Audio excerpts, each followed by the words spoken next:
Welcome to the fifth class of management functions. ಇವತ್ತಿನ ಈ ಕ್ಲಾಸ್ನಲ್ಲಿ ನಾವು ಸ್ಟಾಫಿಂಗನ್ನು ಡಿಸ್ಕಸ್ ಮಾಡೋಣ.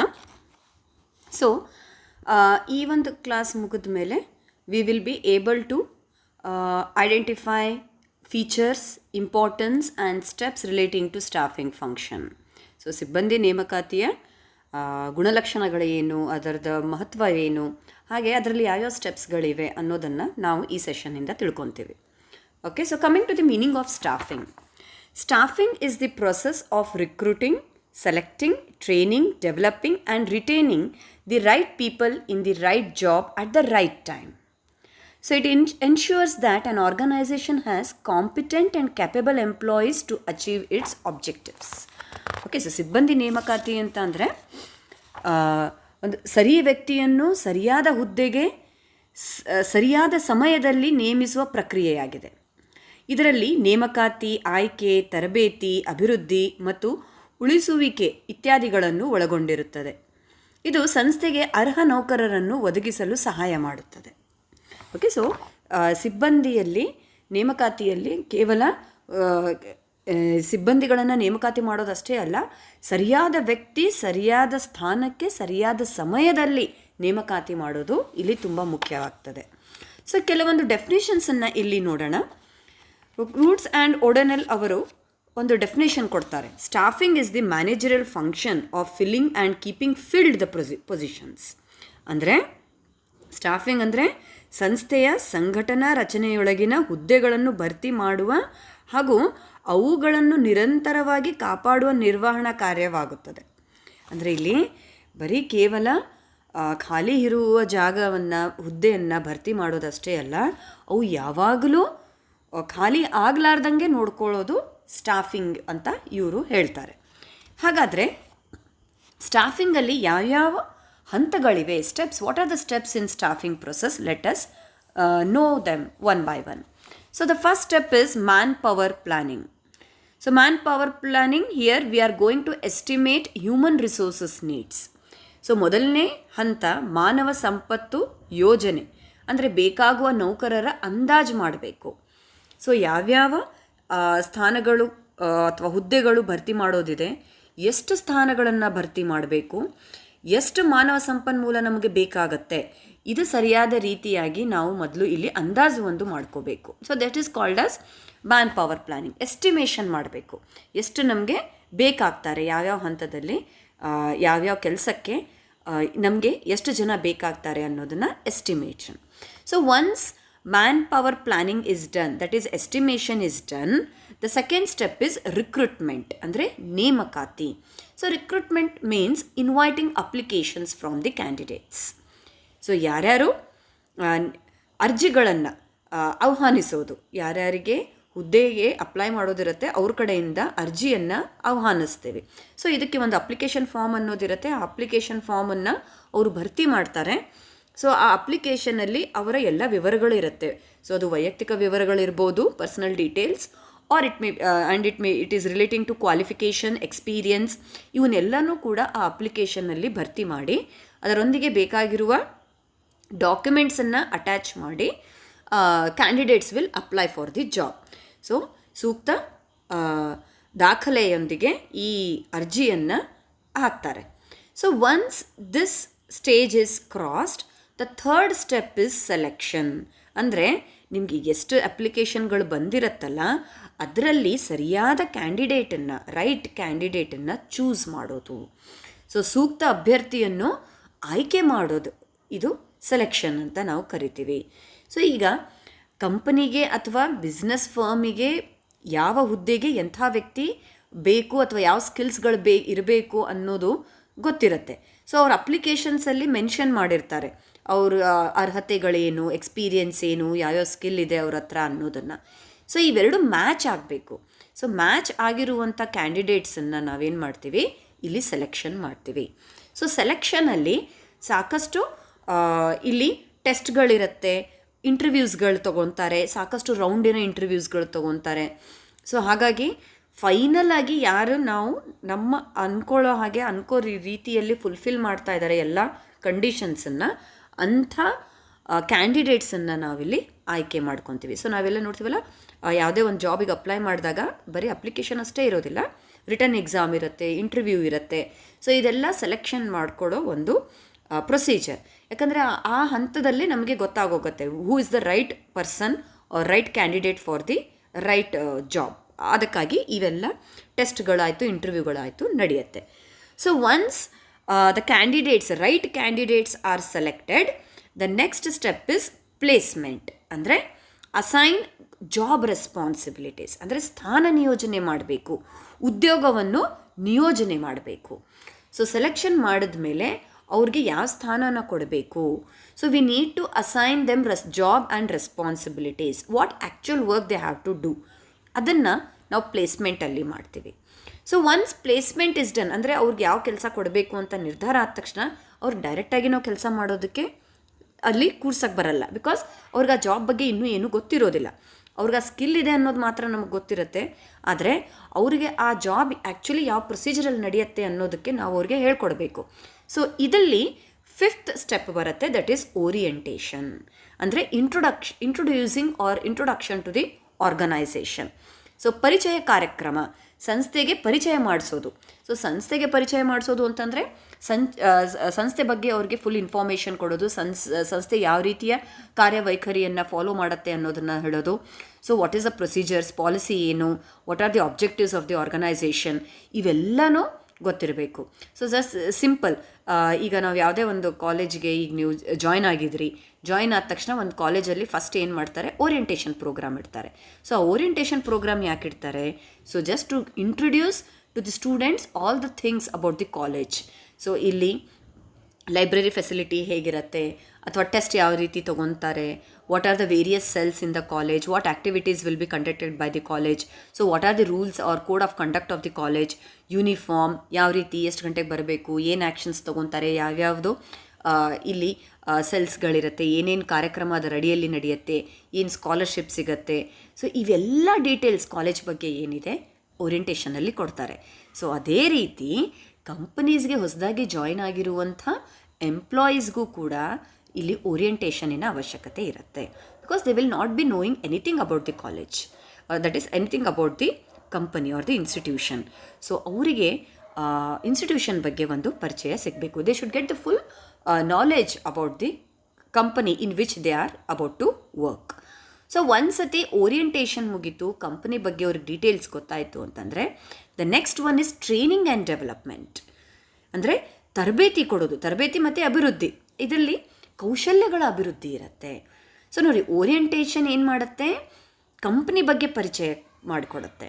ಆದರೆ ಅವ್ರ ಜಾಬ್ ಬಗ್ಗೆ ಏನು ಅನ್ನೋದನ್ನು ನಾವು ಇಲ್ಲಿ ಹೇಳಿರೋದಿಲ್ಲ. ಕಂಪನಿ ಬಗ್ಗೆ ಅವ್ರಿಗೆ ಗೊತ್ತಿರಬೇಕು. ಕಂಪ್ನಿ ಯಾವಾಗ ಅಸ್ತಿತ್ವಕ್ಕೆ ಬಂತು, what is the profile of the company, what are the products of the company, so what are the policies, procedures of the company, ಅದು ಓರಿಯೆಂಟೇಷನಲ್ಲಿ ನಡೆಯುತ್ತೆ. ಆದರೆ ಅವ್ರು ಯಾವ ಜಾಬಿಗೆ ಸೆಲೆಕ್ಟ್ ಆಗಿದ್ದಾರೆ, introduction about their job and how to carry on their work, that is done under the 6th step, that is training and development.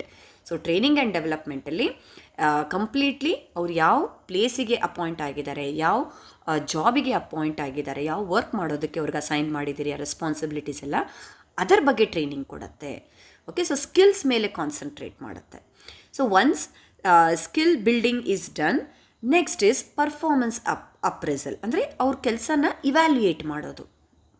ನೋಡಿ, ತರಬೇತಿ ಮತ್ತು ಕೌಶಲ್ಯ ಅಭಿವೃದ್ಧಿ ಎಲ್ಲ ಆದಮೇಲೆ ಅವರು ಕಾರ್ಯಕ್ಷಮತೆ ಮೌಲ್ಯಮಾಪನ ಮಾಡಬೇಕಾಗತ್ತೆ, ಕೆಲಸದ ವಿಶ್ಲೇಷಣೆ ಮಾಡಬೇಕಾಗತ್ತೆ. ಸೊ ಯಾವ ರೀತಿಯಾಗಿ ಅವರು ಕೆಲಸ ಮಾಡ್ತಾ ಇದ್ದಾರೆ, ಯಾಕಂದರೆ ಟ್ರೈನಿಂಗ್ ಒಂದು ಸತಿ ಕೊಟ್ಟ ಮೇಲೆ the carry on with their work.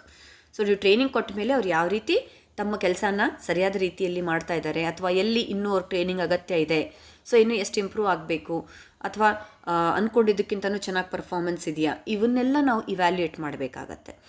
So training ಕೊಟ್ಟ ಮೇಲೆ ಅವರು ಯಾವ ರೀತಿ ನಿಜವಾಗಿ ತನ್ನ ಕಾರ್ಯಗಳನ್ನು ಮಾಡ್ತಾ ಇದ್ದಾರೆ ಇದನ್ನು ನೋಡೋದು we call it as performance appraisal.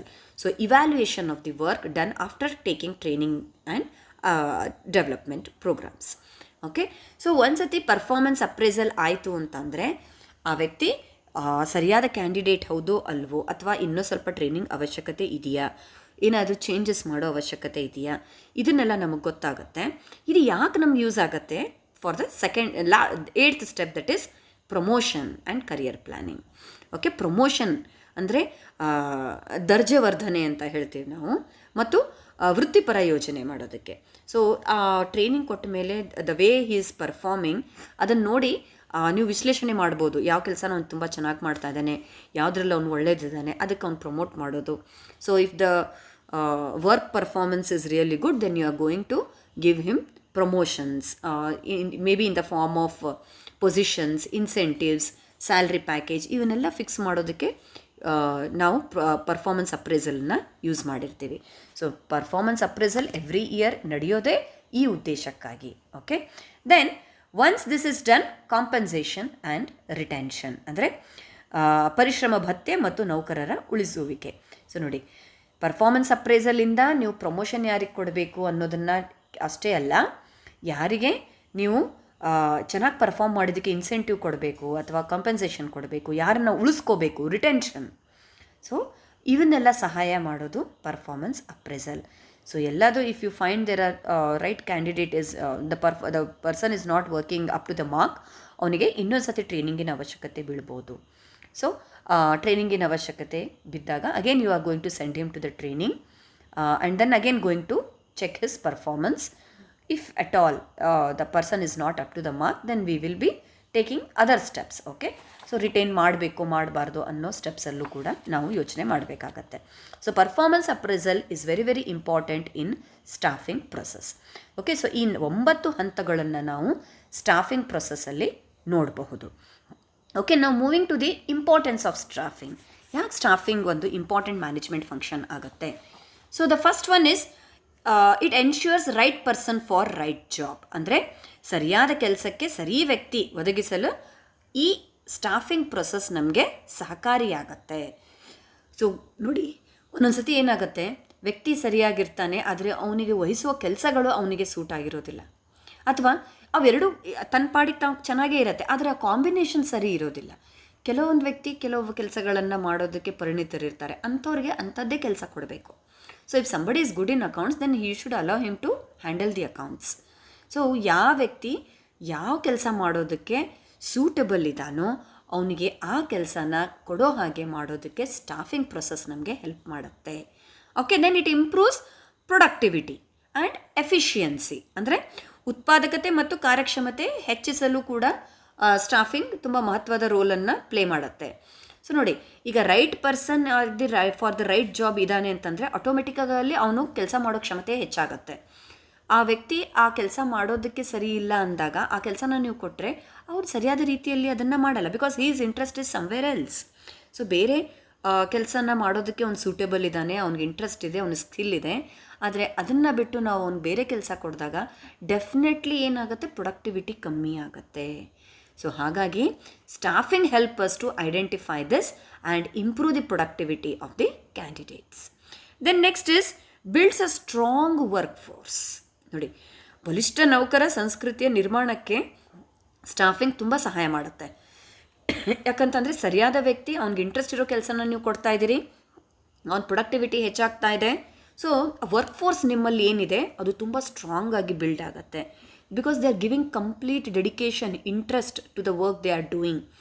So ಅವ್ರು ಯಾವುದು ಇಂಟ್ರೆಸ್ಟ್ ಇದೆ ಅದನ್ನೇ ನೀವು ಕೊಡೋದ್ರಿಂದ ಏನಾಗುತ್ತೆ, ಅವ್ರದ್ದು ಪ್ರೊಡಕ್ಟಿವಿಟಿ ಜಾಸ್ತಿ ಆಗುತ್ತೆ, ಅವ್ರ ಕಾರ್ಯಕ್ಷಮತೆ ಜಾಸ್ತಿ ಆಗುತ್ತೆ. ಸೊ ನಮ್ಮ ಹತ್ರ ಕಂಪನಿಯ ವರ್ಕ್ ಫೋರ್ಸ್ ಏನಿದೆ, ನೌಕರರದ್ದು ಏನು ನಮ್ಮ ಹತ್ರ ಒಂದು ಗ್ರೂಪ್ ಇದೆ, ಅದು ತುಂಬ ಬಲಿಷ್ಠವಾಗಿರುತ್ತೆ, ಸ್ಟ್ರಾಂಗ್ ಆಗಿರುತ್ತೆ. Then next is it enhances satisfaction. Whose satisfaction? We are talking about employee satisfaction and morale. ಅಂದರೆ ಉದ್ಯೋಗಿಗಳ ತೃಪ್ತಿ ಮತ್ತು ಆತ್ಮವಿಶ್ವಾಸ ಹೆಚ್ಚಿಸಲು ಸ್ಟಾಫಿಂಗ್ ಸಹಾಯ ಮಾಡುತ್ತೆ. ಸೊ ಹೇಗೆ ಸ್ಯಾಟಿಸ್ಫ್ಯಾಕ್ಷನ್? ನಾನು ಏನು ಓದಿದ್ದೀನೋ, ನನ್ನ ಓದಿನ ತಕ್ಕ ಹಾಗೆ, ನನ್ನ ಸ್ಕಿಲ್ಲಿನ ತಕ್ಕ ಹಾಗೆ ನನಗೆ ಕೆಲಸ ಕೊಟ್ಟಾಗ I will be very much satisfied, because I am getting the work which is related to what I have studied, related to the skills I am having. So it enhances satisfaction and it enhances the morale. So you need not motivate them, they are self motivated. ಯಾಕಂತಂದರೆ ಅವ್ರಿಗೆ ಇಷ್ಟವಾಗಿರೋ ಕೆಲಸನ ಕೊಟ್ಟಾಗ they are very much interested to do the work. So ಹಾಗಾಗಿ ಎಂಪ್ಲಾಯೀಸಲ್ಲಿ ಒಂದು ಉದ್ಯೋಗದ ತೃಪ್ತಿ ಆಯಿತು, ಅದು ತುಂಬ ಹೆಚ್ಚಾಗಿರುತ್ತೆ. ಅದರಿಂದ ಆತ್ಮವಿಶ್ವಾಸನೂ ಕೂಡ ಹೆಚ್ಚಾಗುತ್ತೆ, ಕಾನ್ಫಿಡೆನ್ಸ್ ಅನ್ನೋದು ಹೆಚ್ಚಾಗುತ್ತೆ. ನೀವು ನಮ್ಗೆ ಗೊತ್ತಿಲ್ಲದಿರೋದು ಮಾಡೋಕ್ಕೆ ಕೊಟ್ಟಾಗ ನಮ್ಮ ಕಾನ್ಫಿಡೆನ್ಸ್ ಕಮ್ಮಿ ಆಗುತ್ತೆ. ಬಟ್ ನಮ್ಗೆ ಗೊತ್ತಿತ್ತು, ನಾವು ಅದರಲ್ಲಿ ಚೆನ್ನಾಗಿದ್ದೀವಿ, ಆ ಕೆಲಸನ ನಮ್ಗೆ ಕೊಟ್ಟಾಗ it definitely increases the satisfaction and confidence among the employees. Then next is it supports growth. So it facilitates employees growth and development. ಅಂದರೆ ಉದ್ಯೋಗಿಗಳ ಬೆಳವಣಿಗೆಗೆ ಮತ್ತು ಅಭಿವೃದ್ಧಿಗೆ ಇದು ಸಹಾಯ ಆಗುತ್ತೆ. ಯಾಕಂದರೆ ಅವ್ರ ಸ್ಕಿಲ್ ಆಲ್ರೆಡಿ ಇದೆ, ಅದನ್ನೇ ನೀವೇನು ಮಾಡ್ತಾ ಇದ್ದೀರಾ, you are giving training, you are developing, you are career planning. So ಇದೆಲ್ಲ ನೀವು ಮಾಡಿದಾಗ then the employee growth and development ಆಗೋದು ಇಲ್ಲಿ ಖಚಿತ ಆಗತ್ತೆ. ಸೊ ಅವ್ರ ಬೆಳವಣಿಗೆಗೆ ಅವಕಾಶ ಸಿಗತ್ತೆ, ಅಭಿವೃದ್ಧಿ ಆಗೋದಕ್ಕೆ ಇಲ್ಲಿ ಅವಕಾಶ ಸಿಗ್ತಾ ಹೋಗುತ್ತೆ. Then the last one here is it reduces turnover. Which turnover? It is labour turnover. Okay, ಯಾಕಂತಂದರೆ ಎಲ್ಲಿ ಎಂಪ್ಲಾಯೀಸ್ಗೆ ಸ್ಯಾಟಿಸ್ಫ್ಯಾಕ್ಷನ್ ಇರುತ್ತೆ, ತೃಪ್ತಿ ಅನ್ನೋದಿರುತ್ತೆ, ಅವರು ಅಲ್ಲಿಂದ ಬಿಟ್ಟು ಹೋಗೋದಕ್ಕೆ ಇಷ್ಟಪಡೋದಿಲ್ಲ. ಹಾಗಾಗಿ ಕೆಲಸ ಬಿಟ್ಟು ಹೋಗೋರ ಸಂಖ್ಯೆ ಕಡಿಮೆ ಆಗ್ತಾ ಹೋಗುತ್ತೆ. ಸೊ ಇದೆಲ್ಲ ಯಾವಾಗ ಸಾಧ್ಯ? ಎಂಪ್ಲಾಯೀಸ್ಗೆ ಸರಿಯಾದ ಎಂಪ್ಲಾಯಿ ಸರಿಯಾದ ಸ್ಥಾನನ ಅವ್ರ ಸ್ಕಿಲ್ ಪ್ರಕಾರ, ಇಂಟ್ರೆಸ್ಟ್ ಪ್ರಕಾರ ಕೊಟ್ಟಾಗ ಕೆಲಸಗಾರರು ಯಾವತ್ತೂ ಬಿಟ್ಟು ಹೋಗೋದಿಲ್ಲ. ಸೊ ಹಾಗಾಗಿ ಆಬ್ಸೆಂಟಿಸಮ್ ಅಥವಾ ನಾವೇನು ಎಟ್ರಿಷನ್ ಅಂತ ಕರಿತೀವಿ, that is labour turnover, ಜಾಬನ್ನು ಬಿಟ್ಟು ಹೋಗೋದು, ಇದು ಯಾಕಾಗತ್ತೆ ಅಂತಂದರೆ when we are not understanding the requirements of the employees. Okay, so ಇಲ್ಲಿ ಉದ್ಯೋಗಿಗಳ ಬದಲಾವಣೆ ಪ್ರಮಾಣ ಕಡಿಮೆ ಆಗ್ತಾ ಹೋಗುತ್ತೆ. So these are the importance of staffing. ನಾವು moving to the functions. So functions of under staffing ಯಾವ್ಯಾವುದು ಫಂಕ್ಷನ್ ಬರುತ್ತೆ, ಇದನ್ನು ನಾವು ಆಲ್ರೆಡಿ ಆಗಲೇ ಸ್ಟೆಪ್ಸಲ್ಲಿ ನೋಡಿದ್ವಿ, but again it is going to repeat here. So functions first is manpower planning, ಅಂದರೆ ಭವಿಷ್ಯದ ನೌಕರರ ಅವಶ್ಯಕತೆ ಎಷ್ಟಿದೆ ಅಂತ ಅಂದಾಜು ಮಾಡೋದು. Analysing future staff needs, so ಎಷ್ಟು ನಮಗೆ ಮುಂದೆ ಬೇಕಾಗ್ಬೋದು ಅನ್ನೋದನ್ನು ಅಂದಾಜು ಮಾಡೋದು. Then recruitment, that is attracting suitable candidates and making them to apply for the job. So ಅರ್ಹ ಅಭ್ಯರ್ಥಿಗಳನ್ನು ಆಕರ್ಷಿಸಿ ಅವರಿಗೆ ಅರ್ಜಿ ಸಲ್ಲಿಸೋ ಹಾಗೆ ಮಾಡೋದು, ಅದನ್ನು ಅಡ್ವರ್ಟೈಸ್ಮೆಂಟ್ ಇವನ್ನೆಲ್ಲ ಕೊಟ್ಟು ಮಾಡೋದು. ದೆನ್ ಒಂದ್ಸತಿ ಅಪ್ಲಿಕೇಶನ್ಸ್ ಬಂತು ಅಂತಂದರೆ ಸೆಲೆಕ್ಷನ್ ಮಾಡೋದು, that is testing and choosing the best candidate, right person for the right job. So ಸೂಕ್ತ ಅಭ್ಯರ್ಥಿಯ ಪರೀಕ್ಷೆಗಳ ಮೂಲಕ ಆಯ್ಕೆ ಮಾಡ್ತಾ ಹೋಗೋದು. ಓಕೆ, ದೆನ್ ನೆಕ್ಸ್ಟ್ ಒಂದ್ಸತಿ ಸೆಲೆಕ್ಟ್ ಮಾಡಿದ್ವಿ ಅಂತಂದರೆ training and development, enhancing employees skills and capabilities by scheduling various training programmes. ಅಂದರೆ ನೌಕರರ ಕೌಶಲ್ಯ ಮತ್ತು ಸಾಮರ್ಥ್ಯವನ್ನು ವೃದ್ಧಿಸಲು ನಾವಿಲ್ಲಿ ಏನು ಮಾಡ್ತೀವಿ, ಅವರಿಗೆ ಕೆಲವೊಂದು ಟ್ರೈನಿಂಗ್ ಪ್ರೋಗ್ರಾಮ್ಸನ್ನು ಆಯೋಜನೆ ಮಾಡ್ತೀವಿ. ಸೊ ಟ್ರೈನಿಂಗ್ ಎಲ್ಲ ಆದಮೇಲೆ ಅವ್ನು ಯಾವ ರೀತಿ ಕಾರ್ಯನ ಮಾಡ್ತಾ ಇದ್ದಾನೆ ಅಂತ ಅನ್ನೋದಕ್ಕೆ ಪರ್ಫಾರ್ಮೆನ್ಸ್ ಅಪ್ರೈಸಲ್ ಮಾಡ್ತೀವಿ, ದಟ್ ಈಸ್ ಕಾರ್ಯಕ್ಷಮತೆಯನ್ನು ಅಳೆಯೋದು. ಸೊ ಇಲ್ಲಿ ಜಡ್ಜಿಂಗ್ ಎಂಪ್ಲಾಯಿ ಇಫೆಕ್ಟಿವ್ನೆಸ್, ಸೊ ಎಷ್ಟರ ಮಟ್ಟಿಗೆ ಟ್ರೈನಿಂಗ್ ಅವನ ಮೇಲೆ ಇಫೆಕ್ಟ್ ಮಾಡಿದೆ ಅವನ ವರ್ಕ್ ಮೇಲೆ ಅನ್ನೋದನ್ನು ಪರ್ಫಾರ್ಮೆನ್ಸ್ ಇವ್ಯಾಲ್ಯೂಯೇಟ್ ಮಾಡಿ ನಾವು ಇಲ್ಲಿ ಅವರ ಕಾರ್ಯಕ್ಷಮತೆಯನ್ನು ಅಳೆಯೋದಕ್ಕೆ ಪ್ರಯತ್ನ ಪಡ್ತೀವಿ. Then last is compensation, so fixing ಅವ್ರ ಪರ್ಫಾರ್ಮೆನ್ಸ್ ಮೇಲೆ ಅವರಿಗೆ ಎಷ್ಟು ಇನ್ಸೆಂಟಿವ್ಸ್ ಕೊಡಬೇಕು, ವೇತನ ಕೊಡಬೇಕು, ವೇಜಸ್ ಕೊಡಬೇಕು, ಸ್ಯಾಲ್ರಿ ಕೊಡಬೇಕು ಅನ್ನೋದನ್ನು ನಾವಿಲ್ಲಿ ಫಿಕ್ಸ್ ಮಾಡ್ತೀವಿ. ಸೊ ನ್ಯಾಯಸಮ್ಮತ ವೇತನ ಮತ್ತು ಉತ್ತೇಜನ ನೀಡುವಂಥದ್ದನ್ನು ನಾವು ಇಲ್ಲಿ ಗಮನದಲ್ಲಿಟ್ಕೋಬೇಕು. ಯಾಕಂತಂದರೆ ನಮ್ಮ ವೇತನ whatever the work they are doing it for salary, for compensation. Employee ಬರೋದೇ ಅಲ್ಲಿ ಕಾಂಪೆನ್ಸೇಷನ್ ತೊಗೊಳೋದಕ್ಕೆ, ಸ್ಯಾಲ್ರಿ ತೊಗೊಳೋದಕ್ಕೆ. ಸೊ ಆ ಸ್ಯಾಲ್ರಿನೇ ಅವನಿಗೆ ಮೇನ್ ಮೋಟಿವೇಶನ್ ಆಗಿ ಅಲ್ಲಿ ವರ್ಕ್ ಮಾಡ್ತಾ ಇರ್ತೀವಿ. ಯಾಕಂದರೆ ಅವ್ರ ಕಾರ್ಯ ತಕ್ಕ ಹಾಗೆ ನಾವು ಸ್ಯಾಲ್ರಿ ಕೊಟ್ಟಾಗ, ಕಾಂಪೆನ್ಸೇಷನ್ ಕೊಟ್ಟಾಗ they feel that satisfaction. So this is very very important. ನಾವು ಕೆಲಸ ತೊಗೊಳೋದಷ್ಟೇ ಅಲ್ಲ, ಅದೇ ರೀತಿ ಅವರಿಗೆ ಕಾಂಪೆನ್ಸೇಷನ್ ಅಥವಾ ಸ್ಯಾಲ್ರಿ, ವೇಜಸ್ ಅಂತ ನಾವೇನು ಹೇಳ್ತೀವಿ ಅದು ಫಿಕ್ಸ್ ಆಗಬೇಕು. Okay, so these are the functions under staffing. ಈಗ ಇಲ್ಲಿ ಕನ್ಫ್ಯೂಷನ್ ಎಲ್ಲಿ ಬರುತ್ತೆ ಅಂತಂದರೆ, ಹಾಗಾದರೆ ಸ್ಟಾಫಿಂಗ್ ಮತ್ತು HRM ಅಂದರೆ ಹ್ಯೂಮನ್ ರಿಸೋರ್ಸ್ ಮ್ಯಾನೇಜ್ಮೆಂಟಿಗೆ ಏನು ಡಿಫ್ರೆನ್ಸ್ ಇದೆ? So there is very slight difference between these two. So first is focus, about focus. Staffing ಏನು ಮಾಡುತ್ತೆ, ಪೊಸಿಷನ್ಸನ್ನು ತುಂಬಿಸೋದನ್ನು ನೋಡುತ್ತೆ. It is about filling the positions, ಖಾಲಿ ಇರುವ ಹುದ್ದೆಗಳನ್ನು ತುಂಬಿಸೋದು staffing. HRM is about managing people. Okay, so ಎಲ್ಲ ನೌಕರರ ನಿರ್ವಹಣೆಯನ್ನು ನಾವು HRM ಅಂತ ಕರಿತೀವಿ. ಸೊ ಎಲ್ಲ ನೌಕರರ ನಿರ್ವಹಣೆ HRM ಆಗುತ್ತೆ, ಹ್ಯೂಮನ್ ರಿಸೋರ್ಸ್ ಮ್ಯಾನೇಜ್ಮೆಂಟ್. ಅದೇ ಹುದ್ದೆಗಳನ್ನು ಭರ್ತಿ ಮಾಡೋದು ಸ್ಟಾಫಿಂಗ್ ಆಗುತ್ತೆ. ಸೊ ಇಬ್ಬರು ಫೋಕಸ್ ಏನಿದೆ, ಕೇಂದ್ರೀಕರಣ ಏನಿದೆ, ಬೇರೆ ಬೇರೆದಿದೆ. ಸೊ ಸೆಕೆಂಡ್ ಇಸ್ ಸ್ಕೋಪ್ ಅಂದರೆ ವ್ಯಾಪ್ತಿ. ಸ್ಟಾಫಿಂಗ್ ತುಂಬ ನ್ಯಾರೋ, ಯಾಕಂತಂದರೆ ಅದನ್ನು ಕೇವಲ ಹುದ್ದೆಗಳನ್ನು ಭರ್ತಿ ಮಾಡೋದು ನೋಡ್ತಾ ಇದೆ. ಆದರೆ HRM has a very broad view. ಅದು ತುಂಬ ವ್ಯಾಪಕವಾಗಿ ಹಬ್ಬಿದೆ. ಅಂದರೆ ಅದು ಕೇವಲ ಭರ್ತಿ ಮಾಡೋದಲ್ಲ, ಕಾನೂನು ಏನು ಹೇಳುತ್ತೆ, ಎಂಪ್ಲಾಯೀಸ್ ಲೇಬರ್ ಆ್ಯಕ್ಟ್ಸ್ಗಳಿವೆ, ಫೇರ್ ವೇಜ್ ಆ್ಯಕ್ಟ್ ಇದೆ, ಪೇರೋಲ್ ಎಷ್ಟು ಕೊಡಬೇಕು, ಸೊ ವೇಜಸ್ ಮಿನಿಮಮ್ ಎಷ್ಟು ಫಿಕ್ಸ್ ಮಾಡಬೇಕು, ಇವನ್ನೆಲ್ಲ ಕಾಯ್ದೆ ಕಾನೂನುಗಳನ್ನು ಗಣನೆಗೆ ತಗೊಂಡು ನಿರ್ವಹಣೆ ಮಾಡ್ತಾ ಇರುತ್ತೆ.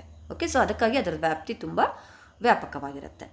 ದೆನ್ ನೆಕ್ಸ್ಟ್ ಇಸ್ ಡ್ಯೂರೇಷನ್, ಅಂದರೆ ಅವಧಿ.